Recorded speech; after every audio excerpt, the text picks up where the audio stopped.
Okay, welcome everybody. This is Kubernetes open source, our bi-weekly meeting for SIG API Machinery.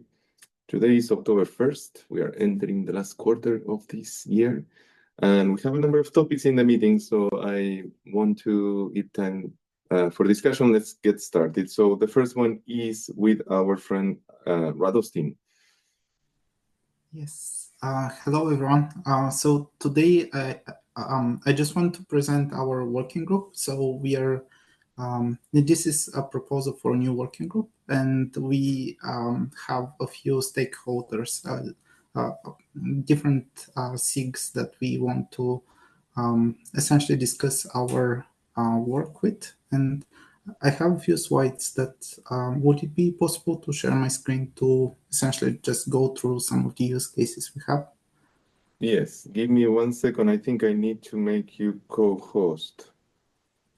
Make co-host, okay. And then I will stop presenting and you can tell me if you can.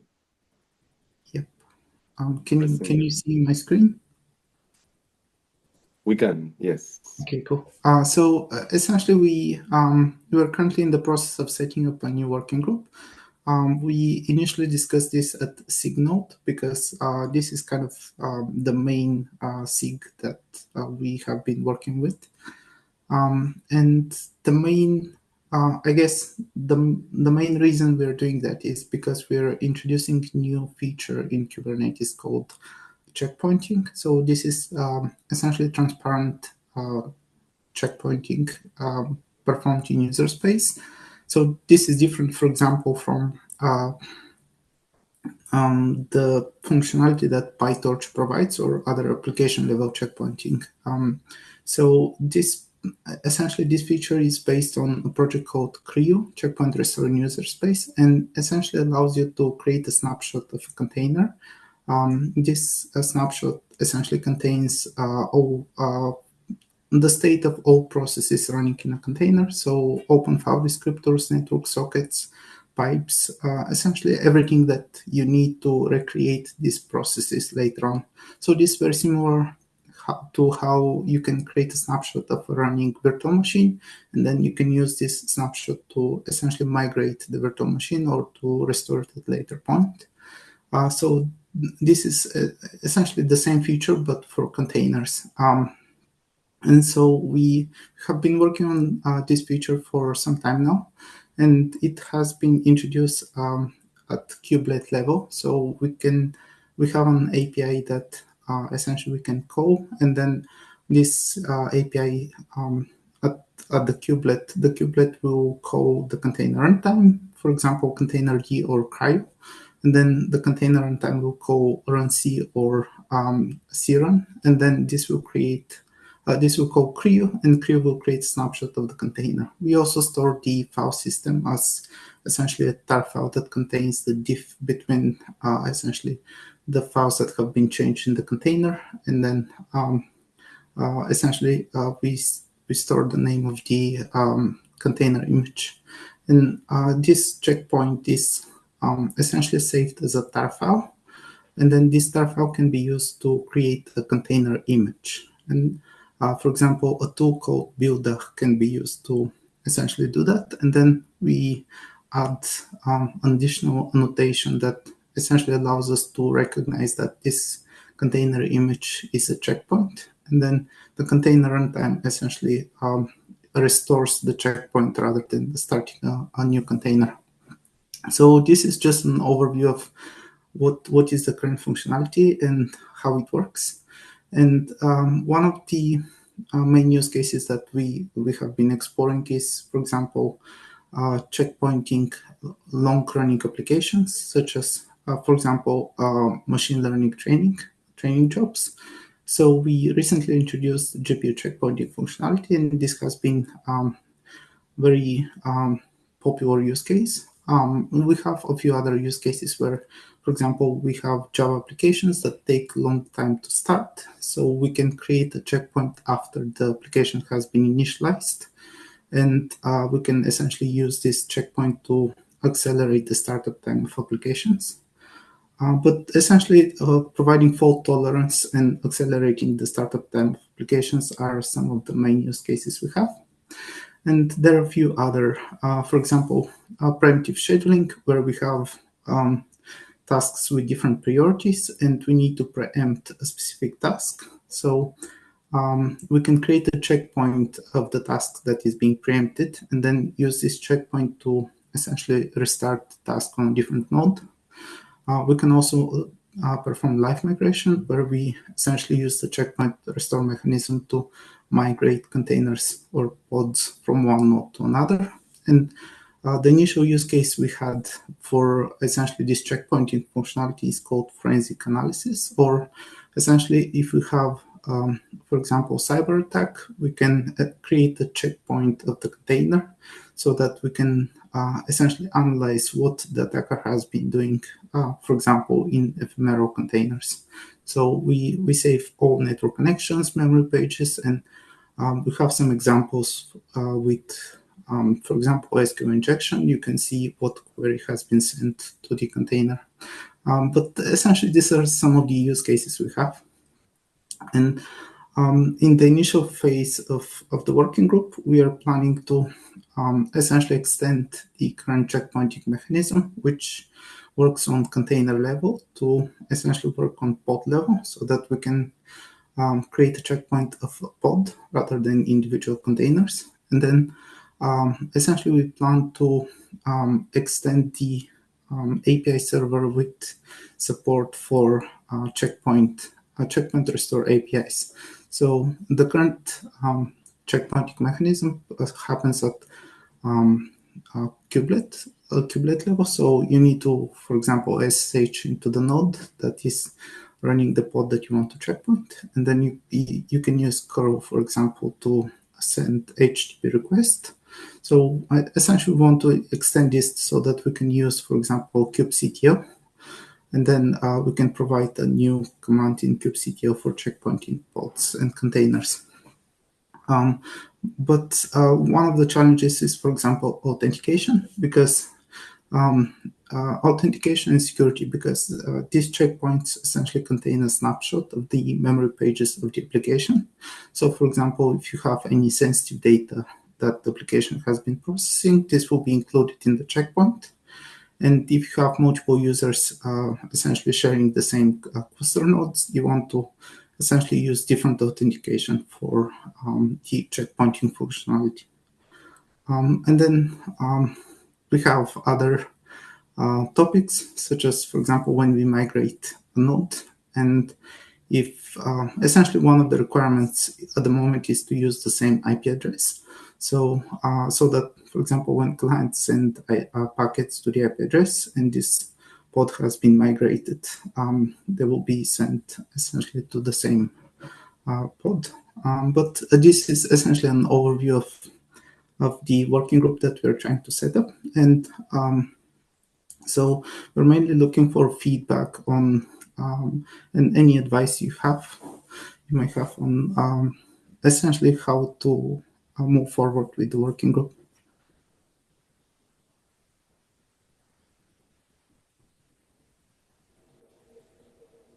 I guess maybe my question would be, what are you hoping for from API Machinery? Like everything you talked about sounds like a KEP. I mean, a big KEP, but a KEP where it would be similar to business as usual, where if there was an API Machinery impact, we would Yes. end up discussing it.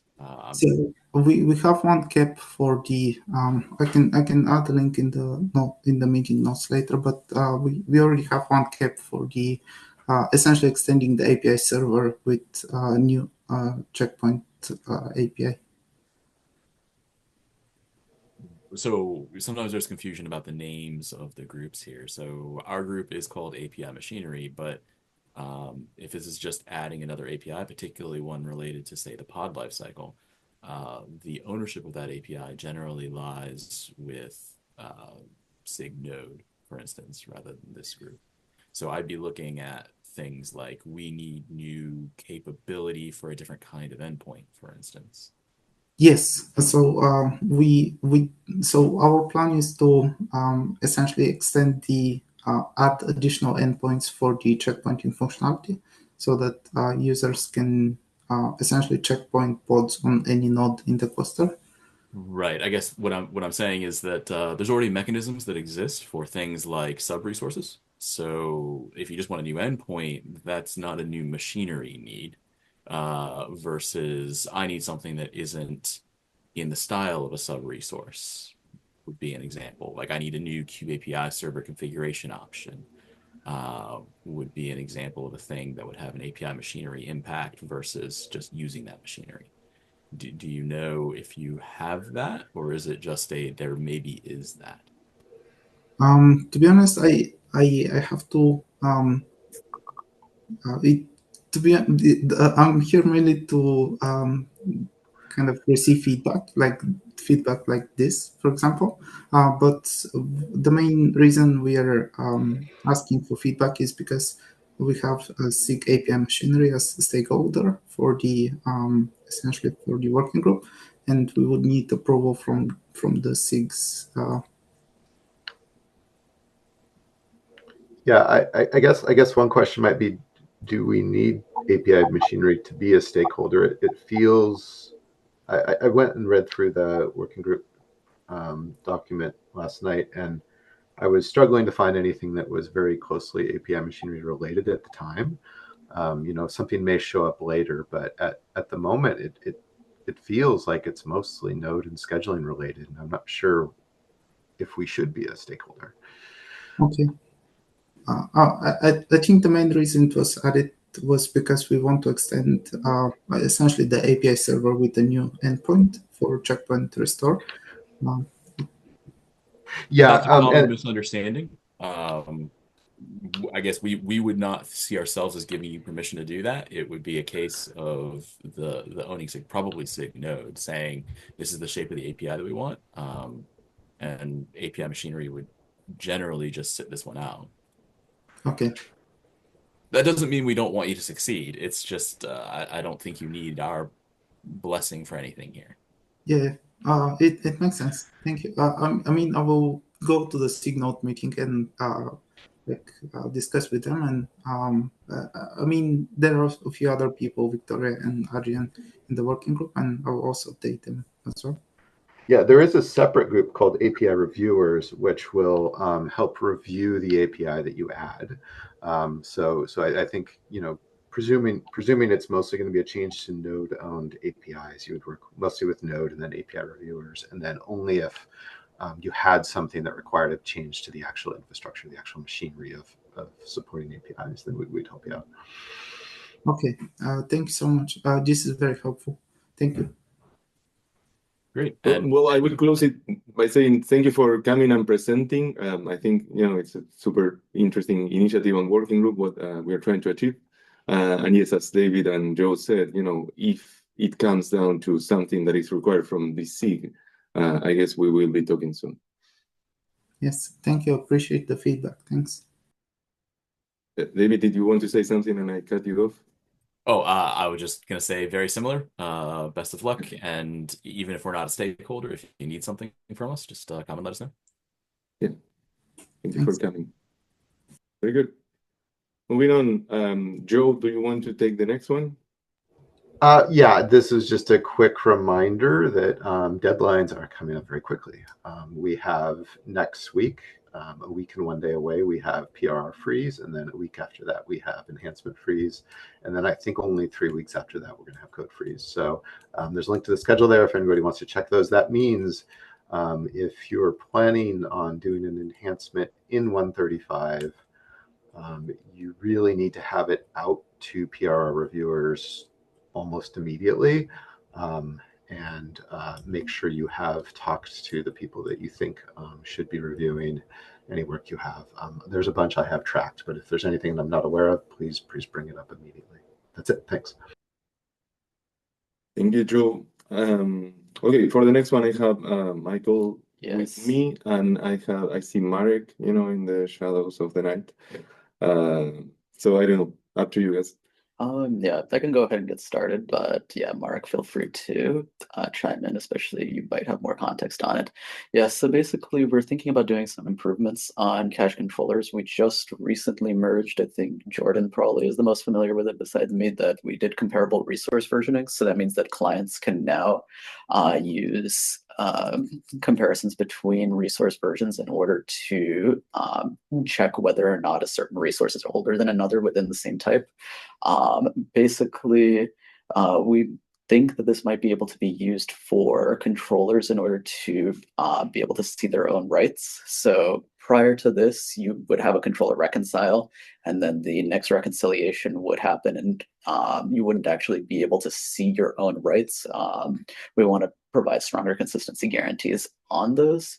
We're wondering if that's something reasonable that might be interesting to provide in a KEP. If so, we can probably start writing before the freeze starting next week. Yeah, Mark, if you want to chime in on anything else, otherwise we can take David. No, I think we are good. Maybe we are talking about like two or a couple of mechanisms that could be independently. We could roll it out independently. Things like not only giving the guarantee, but also improving the monitoring and alerting for general like staleness, so that it's not only focused on developer, but also makes it easier to administer controllers. So you can also externally observe and monitor what's your technically watch latency that is experienced by the controllers. That's two things for David. Yeah, so I can see some utility here, but I want to make sure we're talking about the same kind of capability. So if you think about things that an informer does, there are a few different ones, right? One is for a given controller, a shared informer, which may be used by many controllers, notifies that a mutation has arrived, right? That could be one thing where you'd say, okay, I've written and I don't want to be notified of a write until notified of a change until my change has been observed for this particular item. That's one possibility. And that sounds very reasonable and pretty constrained. There's another possibility that I've seen people try to do where they say an informer can do a get, and therefore, if an informer knows that a write has happened, the informer should not, when asked for a get, should not return the value that it's gotten from its watch. It should return the value that it knew was written. I have some reservations about that one. So if that's what we're talking about, I'd like to understand a little more deeply before saying yes. And then follow on to that is that if someone does a sort of a punch through or write through cache style thing for gets, what does that do for listing? Does a list for an informer show a mix of some old and some new that may never have existed from the perspective of a full list? And again, if that's a desire, then I would want to sort of talk that through a little bit more before giving the nod to a KEP. So those three things.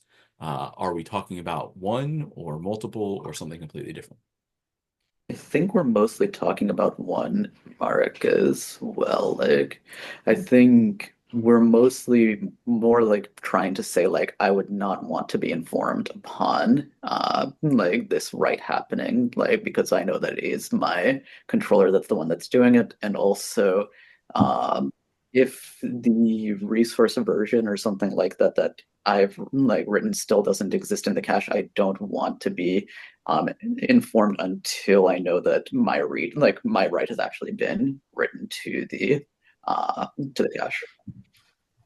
Okay. On the surface, that sounds like a pretty reasonable thing. I'll pass off to Jordan, who may tell me that I'm wrong. But that was the one that made sense. I would ask, if that is the case, please go ahead and explicitly explain when you write it up why we do not pursue the others, because I think it will be a common question that on the surface seems easy, but in a multi-writer system ends up pretty fraught. Yeah, I'm pretty much just going to agree with what you said. The first one is the case that I expected us to do. The normal case where you have a work queue that's syncing on objects, writes that it does. We probably don't want to run that sync loop on that object until our informer has caught up to the thing we wrote. We often have controllers that deal with two object types. So it'll sync on one thing and then create things of another type. And we should consider how we would. It's also a common thing to, like, if you're the daemon set controller and you sync the daemon set and you wrote some pods, you probably want to wait until your daemon set controller has caught up with your write and your pod informer has caught up with your pod writes before you do more stuff with that. And so thinking about how we would consider resource versions from two types, like your input type and your output type. But I don't think we should try to like synthetically make like write through, read through caches that stitch together inconsistent stuff. That's sort of crazy. Yeah. Yeah. And then, yeah, other than that, the other proposal, which is different, like it won't be in that KEP, is just adding some sort of staleness detection for controllers to be able to figure out if they're out of date, like either add some sort of metric or something like that. See when a controller like hasn't been syncing with like the API server for a long time, be able to expose some sort of like value that some operator can see and say like, oh, like I see that this thing hasn't been like updating in a while. Then you could have like the controller or some other mechanism kick in and like prevent things from getting into a worse and worse state, because the controller keeps trying to write to the state even when it's not able to observe the state. So just to chime in on like sort of a very targeted change to check if you've seen your own write, that could be a KEP. It needs to be like, we need to describe the problem that's being solved. Maybe that's a KEP. I could also see proving that out like in one controller before we try to generalize it. So the more widespread it is, the more generalized it is, the more I would lean towards, yeah, this is a KEP. This is part of like the work queue framework or something like that. If we want to treat it as like a bug fix in a high value controller and prove it out, and probably put a feature gate on it in case it doesn't behave the way we expect, but treat it more as a bug fix in one spot, I would think that could be reasonable if it's really constrained. Cool.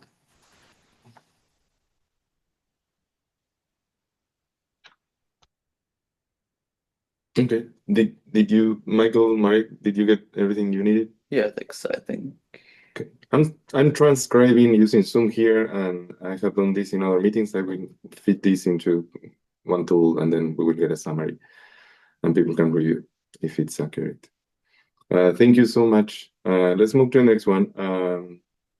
Do we have, I don't know, what's your name? Hi, my name is Peter. Hi, Peter. Welcome. Hi, everyone. I'm Peter. It's my first time coming to API Machinery, but I see some familiar faces from other SIGs. I work with Mo on primarily on SIG op projects, and topic I'm here today to discuss touches, it appears SIG auth, SIG CLI, and I believe API Machinery. I just want to make sure I'm on the right track with that. But the gist of it is we are attempting to implement an Allowlist that can be configured on a end user's machine of a client like kubectl, because the kubeconfig in its configuration for the client Go credential plugins, which are exec plugins that exec arbitrary binaries. And because kubeconfigs are often automatically generated and there's a lot of noise in them, it's not really realistic to expect users to manually audit their kubeconfigs that get generated for them and check whether or not some malicious binary is going to be executed. So to give the user a security knob, the idea is to give the user a security knob in the form of an allow list, which allows you to specify these are the binaries you may execute. And we're beginning with first, the only criteria that you can list in the allow list is the name, which can be the base name or the full path. Either works of the binary that will ultimately be executed in order to get credentials. This is already essentially a working implementation of the allow list itself. I've got a POC PR in the agenda description there. What has come up initially is that the place for the allow list appears to be, makes sense for it to go in the kuberc, since someone using kubectl is likely to be familiar with that, and it's a logical place to configure something like this. Where it has not been a good fit for that location is that having it there and having the check happen at the time that the kuberc is processed causes silly failures, like if you run the command kubectl config view, it would be failing too early because that command doesn't need a client. It doesn't create a client or use a client. So it should not fail because of the allow list. And in the current implementation, it does because it's happening too early. So what apparently needs to happen is that the allow list itself needs to be plumbed through client go to at the very latest the point at which the execution actually occurs, so that a decision can be made based on the allow list. And just want to first of all be sure that further work on this is justified and won't be blocked due to any concerns that I might not have thought about before having this discussion. So I'll pause there for both questions and if anybody has any reasons why this wouldn't belong in client Go. I see David's hand. Yeah. I guess I want to know your intentions towards our library. Are you thinking of having client Go, in a standard client building path, go out and reach out to kuberc, or are you thinking about having it be the case that when kubectl runs, it instantiates and sets a field at the kubectl level? Like I don't know for sure how I feel about having our client library like prospectively reach out and say, is there a kuberc file? I wouldn't expect it to do that, and I think that behavior would lead to bad things. So like, does that make sense? Yes, if I understand correctly, like if I'm creating a client from Go code for some purpose, and that shouldn't just arbitrarily reach out to the file system, look for kuberc and process it there, right? Exactly. Right. It would be a case of like, if I'm embedding this somewhere, I can choose whether I want to look up that source, that information from somewhere else, whether I don't care. And if I have my own config file, I'll pull it from there. So. Yeah, I mean, I was thinking more that upon client creation, you could add as an input the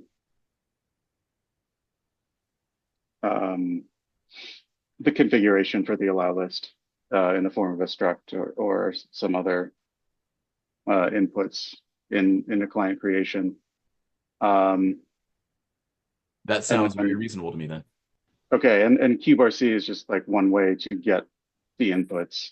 Another reason that it was suggested this live in client Go so that other clients can, if they choose, for example, like a dashboard or something, can choose to use that functionality without having to also implement kuberc processing logic.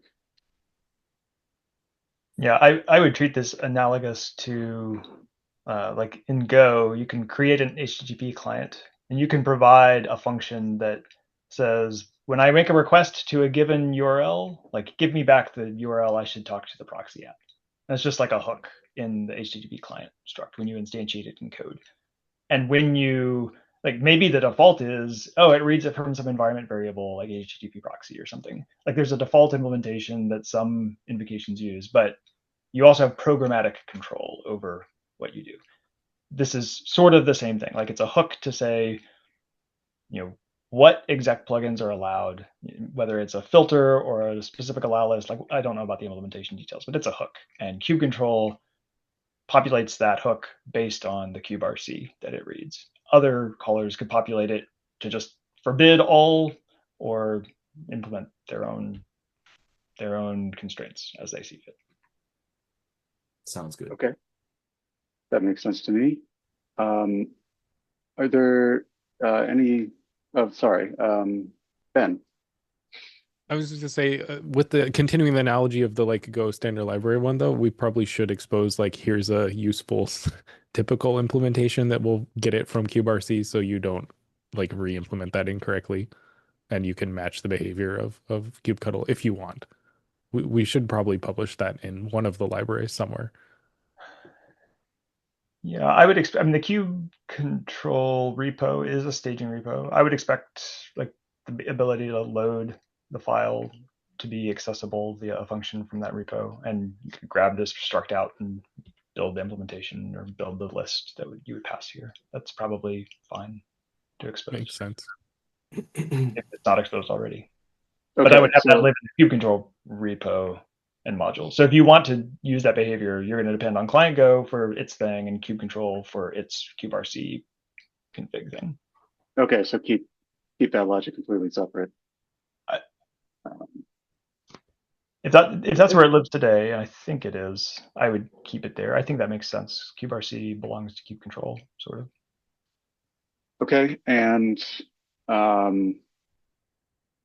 I guess this may be too in the weeds for people to answer now, but a question is outstanding is, what is the appropriate way for this to get flummed through? Because I've looked at things like using the REST config, but that's pretty strange because it's pretty strange to have it have both the configured plugin and the allow list that may say you cannot use this plugin, and have that all moving forward through the process, the pipeline together.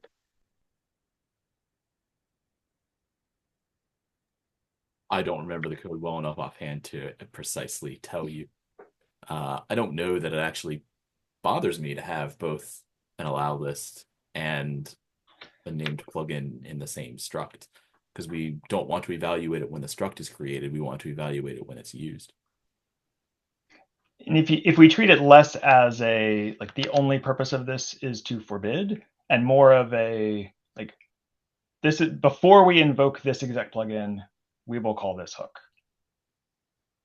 Then like you can use that for more than just forbidding. You can also like instrument and say, oh, I'm going to tickle a metric, or I'm going to log a thing, or I'm going to, whatever it is. But if we make the signature of it so that it can choose to error or abort or forbid, but it can also be used for like other things like instrumentation, then we can at least like make ourselves feel better for having it there.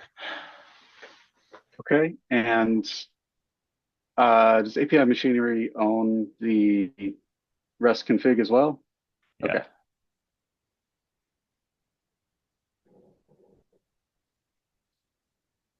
I believe, yeah, that should be sufficient for me to start working on a more accurate POC that's closer to what the final implementation will be. So thank you all for the thoughts. Any other questions?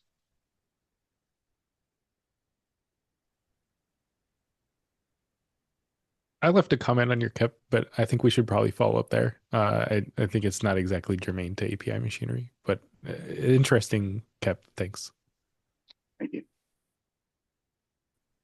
Very good. Well, thank you for coming, and I feel that the feedback was very on point and concrete. So hopefully unblocks you and provides some direction for you.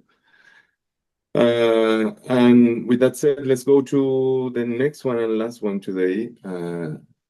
Yep. Also, yes, Ismail. Welcome. Yeah. Welcome. Hi, folks. It has been a long time since joining the SIG meeting. I joined to ask for feedback on this issue. So, the long story short, there was one CV that was published recently in Kubernetes. It was about the node user being able to patch owner references and being able to set owner reference to a non-existing object, and in this way, the garbage collector of kubectl manager was deleting the node. And in that CV report, one admission plugin was mentioned, and it was interesting for us. It is the owner references permission enforcement admission plugin. It is out there since early versions of Kubernetes, but unfortunately, it's not enabled by default. And when this admission plugin is enabled, it prevents you to patch owner references of an object if you don't have delete permissions for it, in short. Which means that if this admission plugin is not enabled for any resource other than node, I think, if you're not the node user, you're able to patch the owner references if you have patch or update permissions, set them to a non-existing object, and then KCM, kubectl manager, will garbage collect your object, and you'll be able to delete it without having permissions to delete it. So that's the whole idea. We run actually one extension API server or aggregated API server, and we usually have to have this admission plugin reusable from our aggregated API server. Right now, the issue is that this admission plugin sits in it is not in this API server module. You may know that there are, I think, 4 or 5 admission plugins which are living in the API server module. For example, 5 years ago, we actually did the same thing for the resource quota admission plugin. One of my colleagues, he moved from the main module of Kubernetes, from the plugin directory, the resource quota admission plugin, to the API server module, and in that way, we were able to use it, and we were able to implement resource quota handling for our API resources. The scenario is same now with this admission plugin. We also want to enable it for our aggregated API server and prevent end users or users of the API to escalate their privileges. Long story short, that's it. I would be happy to receive some feedback on the pull request if you have any. That's all from my side.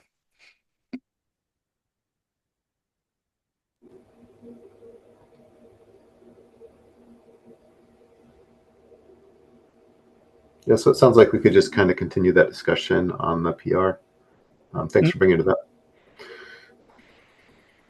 Thank you for having me. Thanks. Okay, very good. Mo, you have a question. I still want to know why we have a subject access review API and a token review API exposed on the API server, but not an admission review API exposed on the API server. So you could just ask it questions instead of having to re-implement all the code yourself.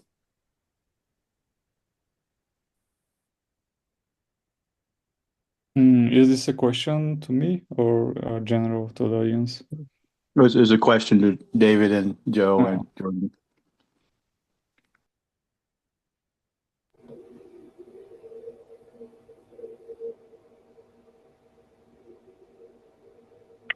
I don't remember thinking about this. Yeah, I'm also in the same boat. I'm like, it never crossed my mind. Right? It's you have to, when you create your aggregated API server, very carefully wire up its admission logic to fetch all like the validating admission, fetch the webhooks and everything, and then make sure to call them. But that means if there's some burned in admission code inside the API server, you have to copy paste it yourself if you want that. Yeah, actually, we want to avoid this copy pasting, and we want to reuse it from the API server.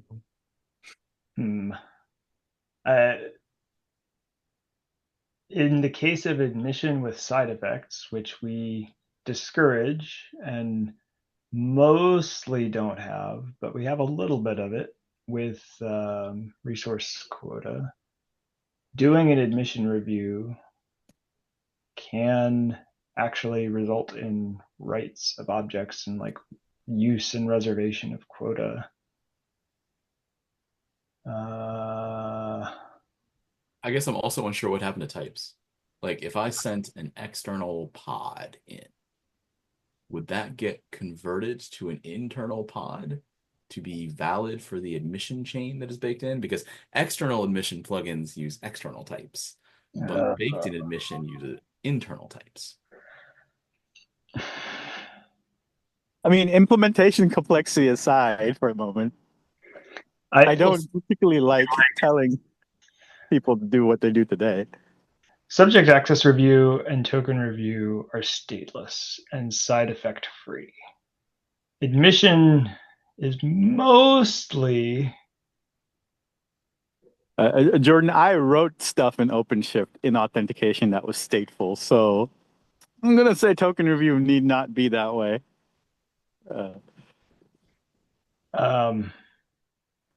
It's not obvious we could just give the ability to run arbitrary admission review checks to extended servers. And David's question about the type stuff, like I don't know. We haven't thought about it, or at least I haven't thought about it before. This is sort of breaking my brain. I haven't thought about it before either, but I would say that before starting, we should be sure we know what would happen with the types, because that type problem could make what you want to do impossible. And getting a halfway solution would be pretty bad. Yeah. So part of the reason this is on my mind is because aggregated API servers directly have to call admission webhooks themselves. If we want to build something to make it so that you can have reasonable authentication to webhooks, it has to work for aggregated API servers for it to be a fully complete solution. But if we could tell aggregated API servers that you just talk to the real API server and it will do all the work, then the only client that matters from a perspective of authentication for admission webhooks is the API server. And that means that now for authentication webhooks, authorization webhooks, and admission webhooks, the only client that really matters is kubeAPI server, because you can delegate, if you're an external entity, you can delegate all three of those things to kubeAPI server, and you do not need to directly interface with those admission layers anymore. So that's why it's on my mind. I don't object to a goal, but I would want to know how you would actually do the hard part before you did the easy part. Okay, sure. That okay. At least that's good. At least we can agree on the end state, whether we can get there or not. Sure, that's fine.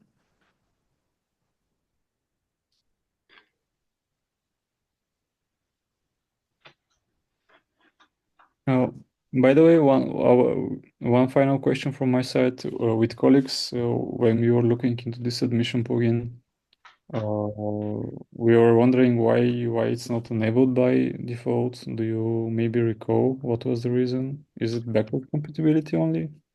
Because I think it would make sense to have it by default for It KPIs. was a combination of backward compatibility and a difference in philosophical views about whether update permission was actually weaker than delete permission. And backwards compatibility is why we wouldn't turn it on now. But at the time,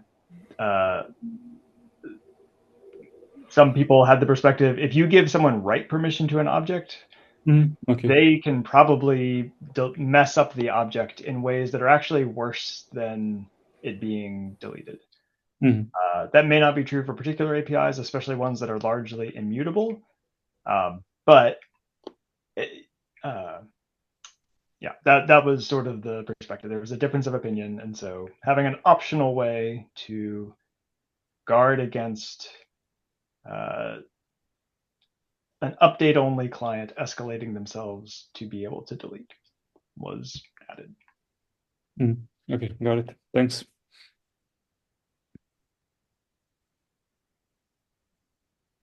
I'm giving 10 seconds to see if anybody wants to add anything else.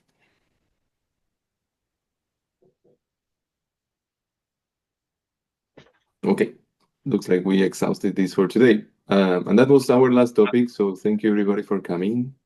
I don't have any special announcements today. Hopefully we'll see you in a couple of weeks. Have a great beginning of October and a great rest of your day and week. Thank you for coming. Bye-bye.